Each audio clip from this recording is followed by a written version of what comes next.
It is time for us to jump into the first prospect profile of the season. For those unaware, this is a mini-series within the main series that I do where I go over top prospects throughout the team's organization. I started doing this back in MLB 15 with the New York Yankees franchise, and now we are still doing it obviously here with the Cincinnati Reds franchise.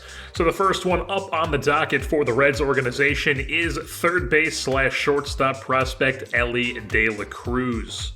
De La Cruz is 20 years old, and out of the Dominican Republic, he bats switch and throws right. And like I said, he plays third base, shortstop, and can play a little bit of second base. Signed out of the Dominican Republic for a mere $65,000 in the year of 2018. And he is sitting at a 64 overall B potential in game. However, I do think that I'm going to be messing around with his ratings a bit, because now that I've done a bit more research on De La Cruz, I've realized that in game, he's got the 55 grade hit tool, he's got the 60 grade arm, he's got the 55 grade field, and he's got the 60 grade run tools, but he does not have that 55 grade power that scouts seem to think he has.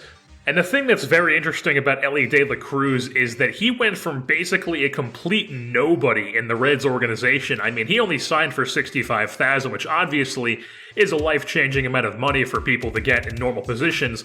But I mean, it's not the type of money that you give prospects if you think this guy is going to be like a franchise cornerstone like this guy has talked about being. And that's because nobody really thought he was going to be that. He went from just complete nobody to top 100 prospect in all of baseball pretty much overnight.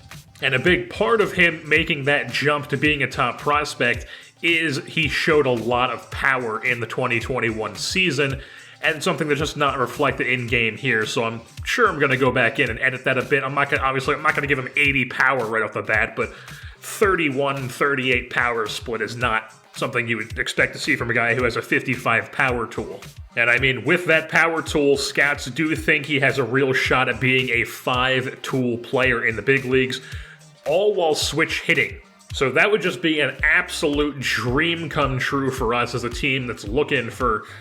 His MLB ETA is essentially like 2024, so I mean, that would fit in right along the lines of when we should start being competitive. So Elly De La Cruz pretty much perfectly fits the timeline here if he does develop on schedule. One thing that I have seen, though, is that he does need to refine his plate skills a bit more. He's not, he's kind of aggressive at the plate, doesn't really walk much, and that does seem to be reflected in game as he only has a 26 plate discipline, which obviously is not great.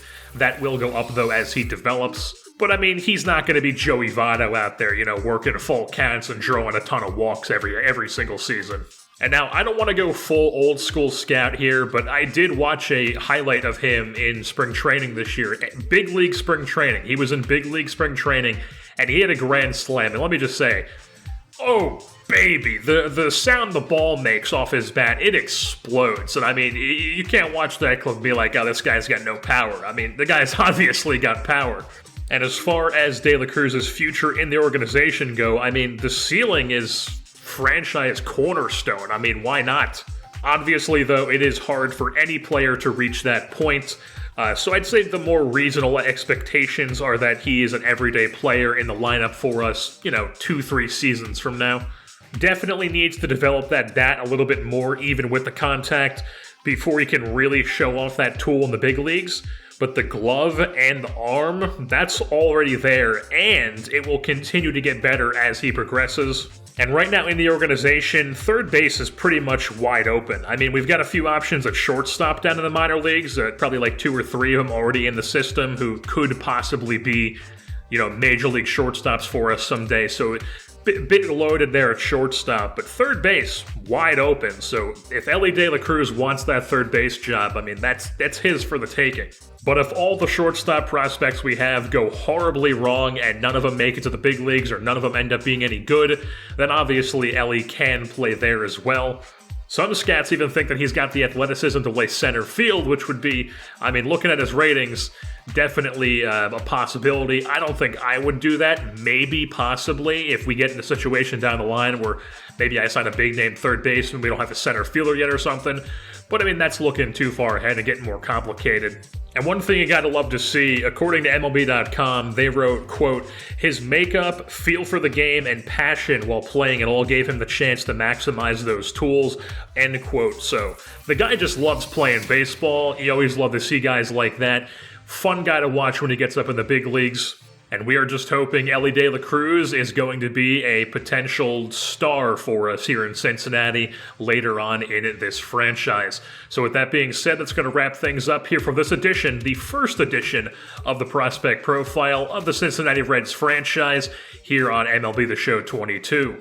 I've been your host, Jersey Born, and I am saying, I love the Angels cowboy hat bit so much.